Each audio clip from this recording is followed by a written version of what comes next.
32वीं पुतली रानी रूपवती ने राजा भोज को सिंहासन पर बैठने की कोई रुचि नहीं दिखाते देखा तो उसे अचरज हुआ। उसने जानना चाहा कि राजा भोज में आज पहले वाली व्यग्रता क्यों नहीं है। राजा भोज ने कहा कि राजा विक्रमादित्य के देवताओं वाले गुणों की कथाएं सुनकर उन्हें ऐसा लगा कि इतनी विशेषताएं एक मनुष्य में असंभव हैं और मानते हैं कि उनमें बहुत सारी कमियां हैं। अतः उन्होंने सोचा है कि सिंहासन को फिर वैसे ही उस स्थान पर गड़वा देंगे जहां से इसे निकाला गया है।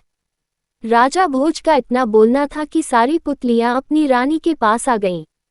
उन्होंने हर्षित होकर राजा भोज को उनके निर्णय के लिए धन्यवाद दिया। पुतलियों ने उन्हें बताया कि आज से वे भी मुक्त हो गईं। आज से यह सिंहासन बिना पुतलियों का हो जाएगा।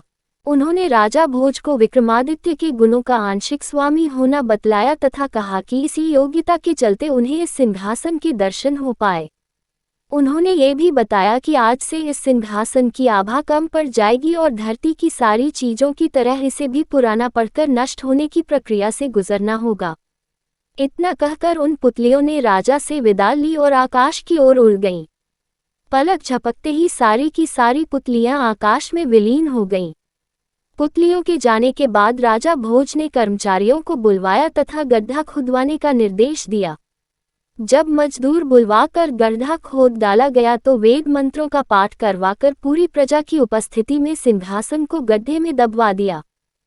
मिट्टी डालकर फिर वैसा ही टीला निर्मित करवाया गया जिस पर बैठकर चरवाहा अपने फैसले देता था, लेकिन नया टीला वह चमत्कार नहीं दिखा सका जो पुराने वाले टीले में था। उपसंहार कुछ भिन्नताओं के साथ हर लोकप्रिय संस्करण में उपसंहार के रूप में एक कथा और मिलती है। उसमें सिंहासन के साथ पुनः दबवाने के बाद क्या गुजरा यह वर्णित है। आधिकारिक संस्कृत संस्करण में यह उपसंहार रूपी कथा नहीं भी मिल सकती है, मगर जनसाधारण में काफी प्रचलित है। कई साल बीत गए, वह टीला इतना प्रसिद्ध हो चुका था कि सुदूर जगहों से लोग उसे देखने आते थे। सभी को पता था कि इस टीले के नीचे अलौकिक गुणों वाला सिंहासन दबा पड़ा है। एक दिन चोरों के एक गिरोह ने फैसला किया कि उस सिंहासन को निकालकर उसके टुकड़े टुकड़े कर बेच देना चाहिए।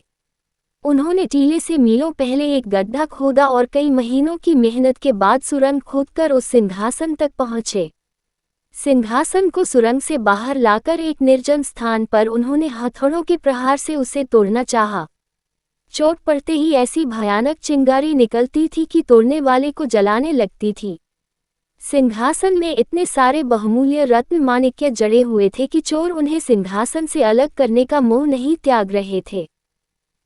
सिंहासन पूरी तरह सोने से निर्मित था, इसलिए चोरों को लगता था कि सारा सोना बेच देने पर भी कई हजार स्वर्ण मुद्राएं मिल जाएगी और उनके पास इतना अधिक धन जमा हो जाएगा कि उनके परिवार में कई पुरखों तक किसी को कुछ करने की जरूरत नहीं पड़ेगी। वे सारा दिन प्रयास करते रहे मगर उनके प्रहारों से सिंहासन को रत्ती भर भी क्षति नहीं पहुंची। उल्टे उनके हाथ चिंगारियों से झुलस गए और चिंगारियों को बार बार देखने से उनकी आंखें दुखने लगीं। वे थककर बैठ गए और सोचते सोचते इस नतीजे पर पहुंचे कि सिंहासन भुतहा है। भुतहा होने के कारण ही राजा भोज ने इसे अपने उपयोग के लिए नहीं रखा। महल में इसे रखकर जरूर ही उन्हें कुछ परेशानी हुई होगी, तभी उन्होंने ऐसे मूल्यवान सिंहासन को दोबारा जमीन में दबवा दिया। वे इसका मोह राजा भोज की तरह ही त्यागने की सोच रहे थे। तभी उनका मुखिया बोला कि सिंहासन को तोड़ा नहीं जा सकता, पर उसे इसी अवस्था में उठाकर दूसरी जगह ले जाया जा सकता है। चोरों ने उस सिंहासन को अच्छी तरह कपड़े में लपेट दिया और उस स्थान से बहुत दूर किसी अन्य राज्य में उसे उसी रूप में ले जाने का फैसला कर लिया। वे सिंहासन को लेकर कुछ महीनों की यात्रा के बाद दक्षिण के एक राज्य में पहुंचे। वहां किसी को उस सिंहासन के बारे में कुछ पता नहीं था। उन्होंने जौहरियों का वेश धरकर उस राज्य के राजा से मिलने की तैयारी की। उन्होंने राजा को वह रत्नजड़ित स्वर्ण सिंहासन दिखाते हुए कहा कि वे बहुत दूर के रहने वाले हैं तथा उन्होंने अपना सारा धन लगाकर यह सिंहासन तैयार करवाया है। राजा ने उस सिंहासन की शुद्धता की जांच अपने राज्य के बड़े बड़े सुनारों और जौहरियों से करवाई। सबने उस सिंहासन की सुंदरता और शुद्धता की तारीफ करते हुए राजा को वह सिंहासन खरीद लेने की सलाह दी। राजा ने चोरों को उसका मुंह मांगा मूल्य दिया और सिंहासन अपने बैठने के लिए ले लिया। जब वह सिंहासन दरबार में लगाया गया तो सारा दरबार अलौकिक रोशनी से जगमगाने लगा। उसमें जड़े हीरों और माणिक्यों से बड़ी मनमोहक आभा निकल रही थी। राजा का मन भी ऐसे सिंहासन को देखकर अत्यधिक प्रसन्न हुआ।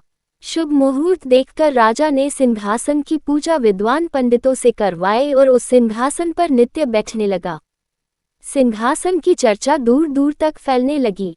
बहुत दूर दूर से राजा उस सिंहासन को देखने के लिए आने लगे। सभी आने वाले उस राजा के भाग्य को धन्य कहते, क्योंकि उसे ऐसा अद्भुत सिंहासन पर बैठने का अवसर मिला था। धीरे धीरे ये प्रसिद्धि राजा भोज के राज्य तक भी पहुंची। सिंहासन का वर्णन सुनकर उनको लगा कि कहीं विक्रमादित्य का सिंहासन न हो। उन्होंने तत्काल अपने कर्मचारियों को बुलाकर विचार विमर्श किया और मजदूर बुलवाकर टीले को फिर से खुदवाया। खुदवाने पर उनकी शंका सत्य निकली और सुरंग देखकर उन्हें पता चल गया कि चोरों ने वह सिंहासन चुरा लिया। अब उन्हें यह आश्चर्य हुआ कि वह राजा विक्रमादित्य के सिंहासन पर आरूढ़ कैसे हो गया। क्या वह राजा सचमुच विक्रमादित्य के समकक्ष गुणों वाला है? उन्होंने कुछ कर्मचारियों को लेकर उस राज्य जाकर सब कुछ देखने का फैसला किया। काफी दिनों की यात्रा के बाद वहां पहुंचे तो उस राजा से मिलने उसके दरबार पहुंचे। उस राजा ने उनका पूरा सत्कार किया तथा उनके आने का प्रयोजन पूछा। राजा भोज ने उस सिंहासन के बारे में राजा को सब कुछ बताया। उस राजा को बड़ा आश्चर्य हुआ। उसने कहा कि उसे सिंहासन पर बैठने में कभी कोई परेशानी नहीं हुई। राजा भोज ने ज्योतिषियों और पंडितों से विमर्श किया तो वे इस निष्कर्ष पर पहुंचे कि हो सकता है कि सिंहासन अब अपना सारा चमत्कार खो चुका हो। उन्होंने कहा कि हो सकता है कि सिंहासन अब सोने का न हो तथा रत्न और माणिक्य कांच के टुकड़े मात्र हों। उस राजा ने जब ऐसा सुना तो कहा कि यह असंभव है। चोरों से उसने उसे खरीदने से पहले पूरी जांच करवाई थी, लेकिन जब जौहरियों ने फिर से उसकी जांच की तो उन्हें घोर आश्चर्य हुआ। सिंहासन की चमक फीकी पड़ गई थी तथा वह एकदम पीतल का हो गया था। रत्न माणिक्य की जगह कांच के रंगीन टुकड़े थे। सिंहासन पर बैठने वाले राजा को भी बहुत आश्चर्य हुआ। उसने अपने ज्योतिषियों और पंडितों से सलाह की तथा उन्हें गणना करने को कहा। उन्होंने काफी अध्ययन करने के बाद कहा कि यह चमत्कारी सिंहासन अब मृत हो गया है। इसे अपवित्र कर दिया गया और इसका प्रभाव जाता रहा।